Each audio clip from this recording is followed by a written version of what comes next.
Boa noite, estamos de volta aí com o nosso bate-papo com Fernando Faria e nós partiremos para as considerações finais, alguns minutos para que nós encerremos esse episódio de hoje. Então, como foi proposto no bloco passado, nós vamos falar um pouco, mesmo que de passagem, né, Fernando, se o luto tem um tempo para ser encerrado ou se cada pessoa vai fazer a gestão do luto de alguma maneira. E depois eu gostaria que você passasse um pouco pela distinção de prazer e felicidade, pensando e levando em conta que há um prazer que pode provocar escravidão, e ele não é bom, e há um prazer bom também, né? Isso dentro de uma cultura ocidental, onde o prazer ele flerta um pouco com a ideia de ser pecaminoso, já que nós somos de uma cultura judaico-cristã, né? A questão do luto, ela é até controversa, né? Quando a gente vê as últimas edições de manuais diagnósticos, o próprio prazo de luto ele foi questionado. Antes tinha um prazo maior, não me engano, 6 meses, que até então, luto normal, vamos chamar assim. E depois daquilo seria o chamado luto patológico, aonde eu entendo que existe um elemento, de certa forma, de um apego ao elemento perdido, né? As últimas revisões reduziram esse tempo, né? Agora, com menos tempo, um mês, já é caracterizado luto patológico, se aquilo está gerando disfuncionalidade.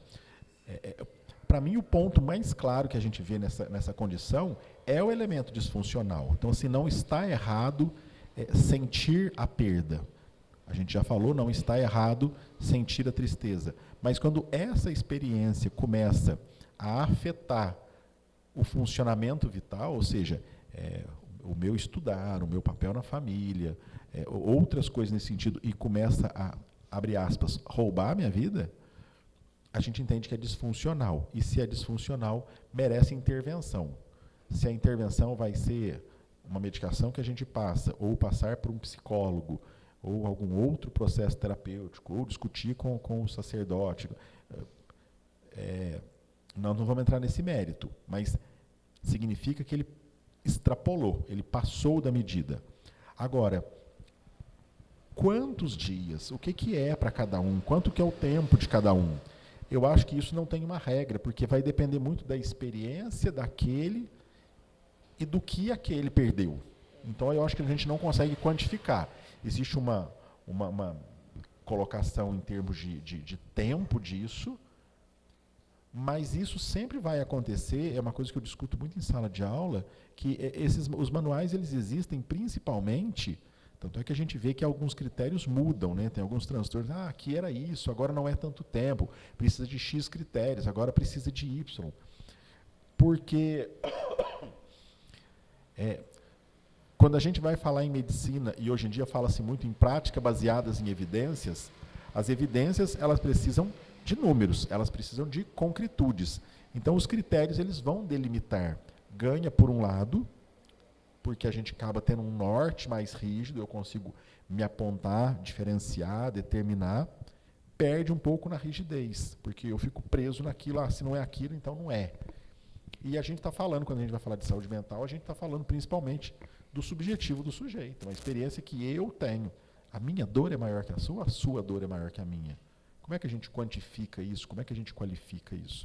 Então, eu acho muito difícil de pontuar, dizer que até aqui o luto vai e a gente não tem que fazer nada. Eu acho que vai muito do sofrimento do sujeito. Mas existem regras e manuais que balizam isso, até para a gente saber se o que a gente faz funciona, não funciona. Aí é o que vai gerar pesquisa científica, dado estatístico, até para eu saber se o que eu estou fazendo eu devo continuar fazendo ou não. Porque se cada um pensar com o que acha que entra num achismo geral, a gente não vai para lugar nenhum. Eu acho que a questão do luto passa muito por aí, né? É o sofrimento do sujeito que é o ponto principal. Partindo para a questão do elemento do prazer que foi dito, eu penso da seguinte forma: se a gente considerar, eu vou desconsiderar qualquer coisa que não seja isso, não que eu não acredite, mas só para ficar fácil da gente raciocinar. Se eu pensar num construto estritamente neurobiológico, feito um animal, por exemplo, existirá igual a gente falou no começo, um elemento que é até, de certa forma, instintivo, em que ele vai ter o seguinte movimento. Ele vai buscar o que lhe é bom e vai evitar o que lhe é mal ou ruim, né? E aí, assim, quando a gente vai falar de terapia comportamental radical, é sistema de recompensa e punição. Se eu faço um reforço, que a gente vai chamar, para um ato que eu tive um reforço que me acrescentou, que me foi positivo, por exemplo, eu tenho tendência de repetir aquilo. Se eu faço um ato e algo me causa um desconforto, eu vou ter tendência a evitar aquilo, neurobiologicamente falando. Então, existe nessa mecânica comportamental uma tendência de busca em relação àquilo que me dá, eu vou colocar o termo bem-estar, mas seria prazer, que me busca prazer, né? Em que vias neurais a gente vai falar isso? Está muito na moda hoje, o que eu estou falando aqui é uma coisa que a gente acha muito fácil nas mídias hoje, que é a questão da dopamina. Entendeu? Então, assim, existe esse neurotransmissor que funciona principalmente em região pré-frontal para isso, aonde está o nosso sistema executivo, aonde está o nosso sistema gerencial, aonde está a diretoria do cérebro, que quando ali é ativado, a dopamina necessariamente ela não dá prazer, mas ela dá o engajamento para, é a motivação para, é o ficar envolvido naquilo. Então, quando a dopamina dispara, eu tenho aquela coisa e a culminação é essa sensação de prazer. O que a gente vê hoje em dia é que existe muito dessa coisa que a gente escuta dizer enquanto dopamina barata. É o rodar. É bom, é bom, é bom, e aquilo ali vai minando. Quando a gente esgota,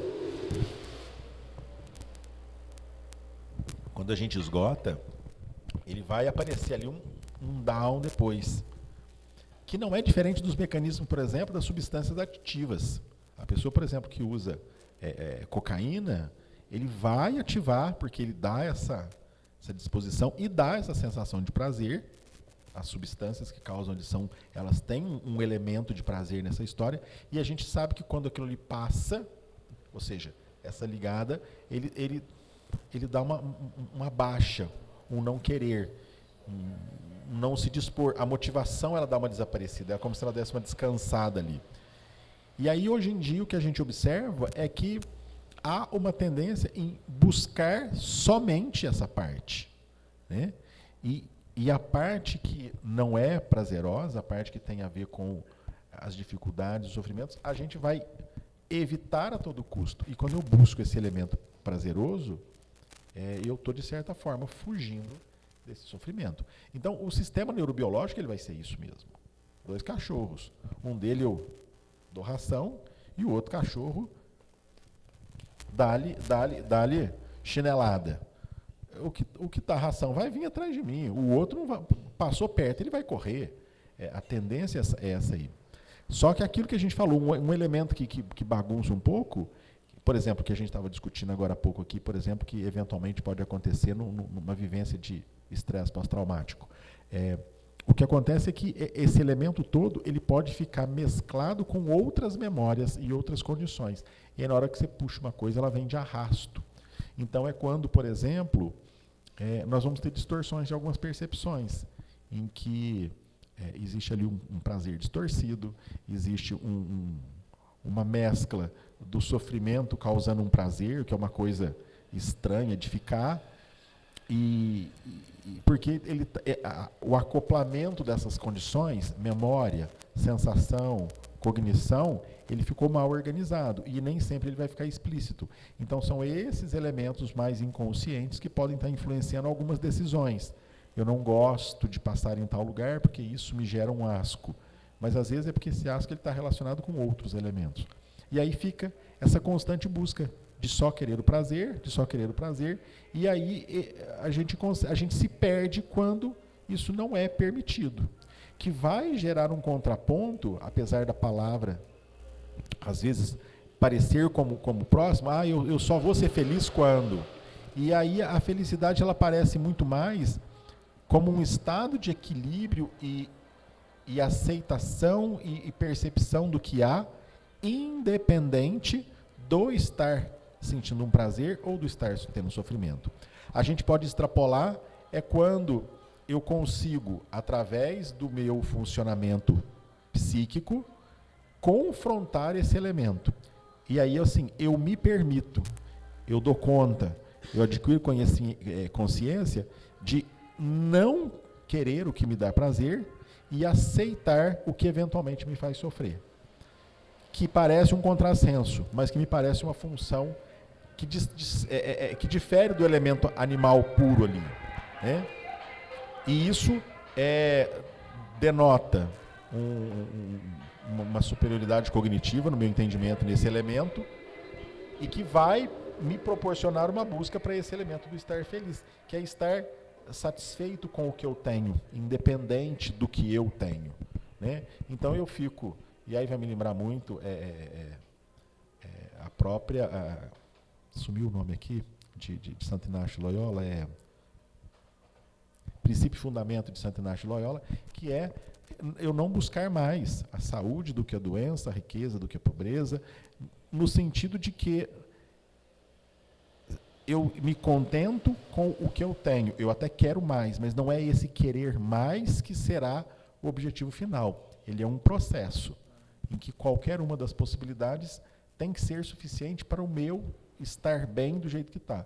Eu entendo que essa felicidade ela passa muito mais por isso, porque aí eu dou conta de estar feliz na bonança, na pobreza, o que não se confunda com a alegria, o prazer ou o sofrimento, porque aí eu consigo, mesmo em momentos difíceis, ter uma paz interna, para uma condição de sensação de felicidade ou coisa do tipo. Muito bom.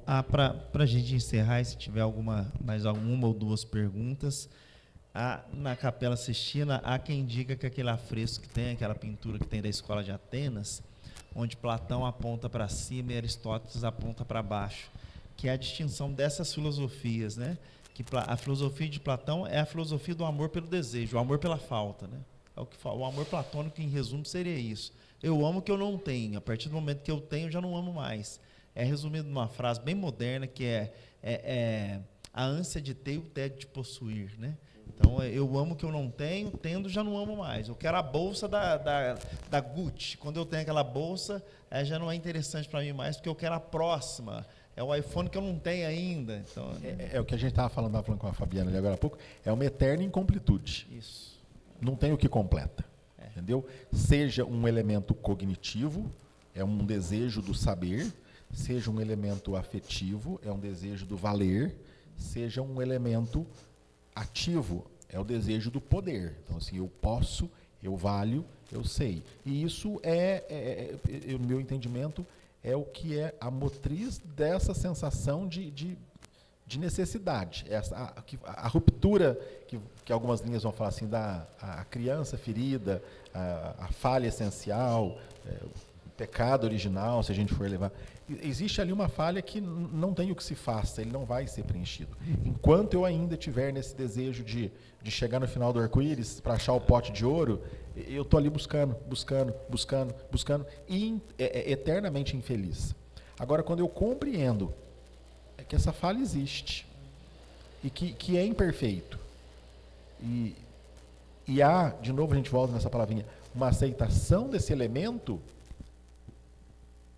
nessa condição eu entendo que é onde a gente vai estar começando a trilhar o caminho da felicidade, buscando a completude em outro departamento, em Deus, que é a crença minha, e vai. Mas é uma incompletude, né? Eterna. Ela não é. E enquanto eu acho que eu consigo por mim, eu vou me perdendo nesse movimento. E vou me angustiando cada vez mais. Porque aí eu quero uma outra coisa. Eu quero mais, eu quero mais, eu quero mais, eu quero mais, eu quero mais. O luto, ele é sempre esperado numa situação de perda. Né? Porque por mais preparado que a gente esteja, e alguns têm chance de se preparar melhor que outros pela vivência, então, uma perda num acidente de carro, uma perda num processo de vivência, seja da idade, seja de um processo patológico, que a gente vai acompanhando todo esse processo, eu acho que independente disso, uma perda sempre é uma extirpação de algo que a gente tem afetividade, que a gente estima. Então, tudo que é extirpado é arrancado. E de onde é arrancado, aparece uma ferida. A dor desse extirpar, eu entendo que é o que a gente vai chamar de luto. O que acontece é que a expectativa é que aquilo, com o tempo, ele vá cicatrizando, e a ferida viva se fecha numa cicatriz. De algo que ali estava e que não mais está. Mas que quando bem cicatrizado, ou seja, quando esse processo de luto se passa de modo adequado, como se fosse pelos nossos próximos ou pelo jeito que a gente cuida daquela ferida, ela naturalmente cicatriza, desaparece. E ela já não dói mais. Eu posso tocar na cicatriz, que a cicatriz não dói, apesar de eu lembrar que ali havia algo que não mais está, que tirou parte daquela funcionalidade, sem dúvida nenhuma, como se a gente tivesse perdido um dedinho da mão. Eu lembro que falta. Isso doeu naquilo. O problema é quando existe um algo e existe um cutucar essa falta, quase que numa busca de fazer aquilo reaparecer, de modo a eu não permitir aquela ferida a se cicatrizar. Então ela permanece viva. E aí aquela dor não cessa. Não é só a lembrança, mas ela vem acarretada junto com a dor. Um trabalho adequado de luto é a compreensão de que não vai voltar ao lugar, mas que eu posso dar o devido cuidado, dar a devida situação. Aquilo cicatriza, a dor desaparece e eu dou funcionalidade àquilo, mesmo sem aquela parte que falta, podendo, ainda assim, ser feliz. Eu aprendi, não sei como, talvez por aí, que a gente sempre está perdendo. Eu perdi a minha infância, eu perdi o alentamento da minha mãe, eu perdi a minha escola, eu perdi a minha infância, eu perdi a minha adolescência, então eu sempre estou perdendo. Então agora eu perdi alguma coisa que é muito especial. E essa perda provocou, de uma forma toda especial também, uma modificação na minha vida. Uma modificação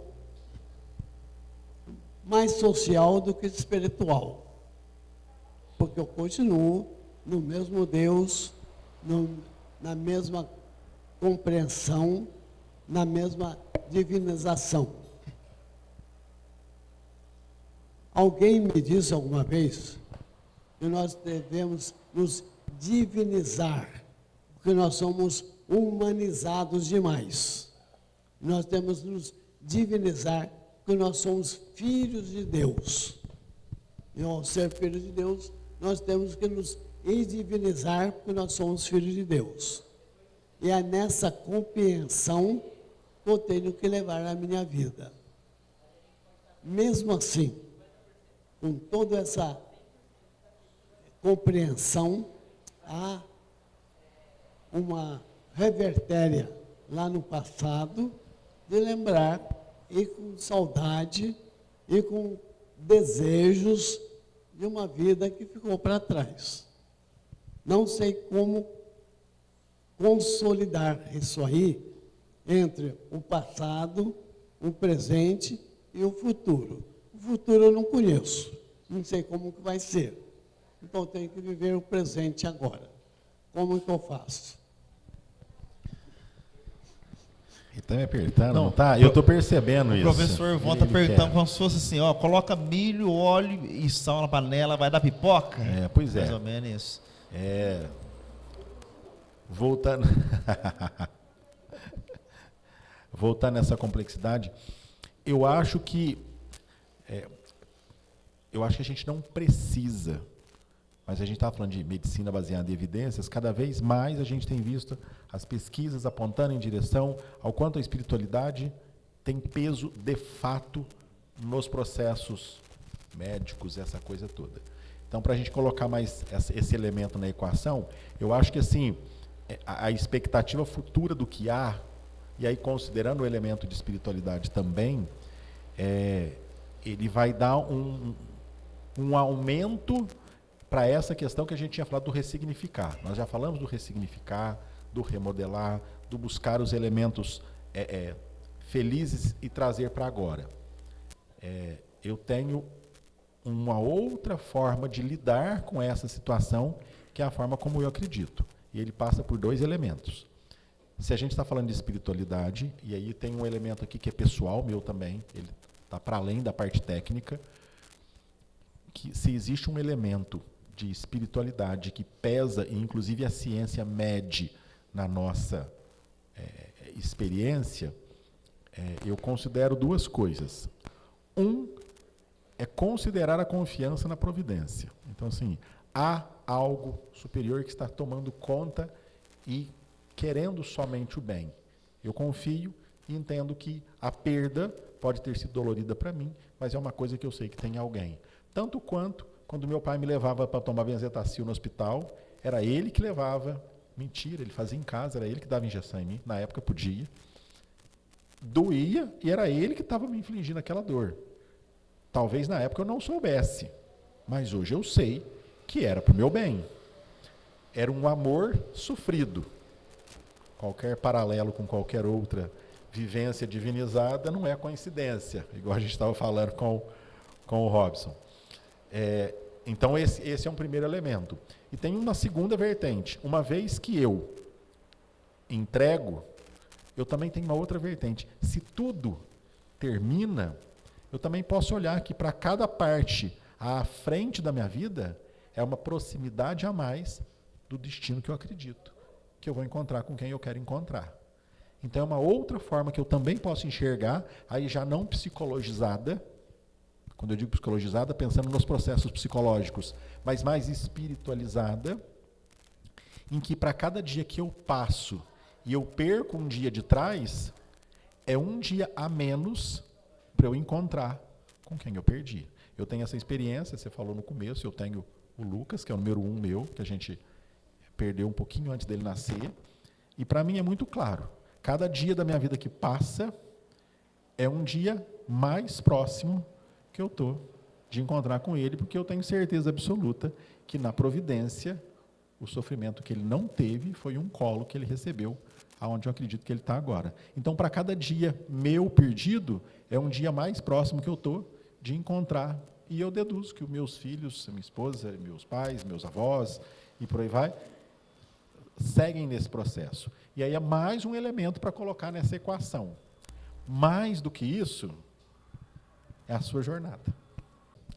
Eu entendo que isso aí é como se processa. Quando o senhor falou a respeito dos sermos como deuses, eu acho que dá para tentar bem ir para esse caminho.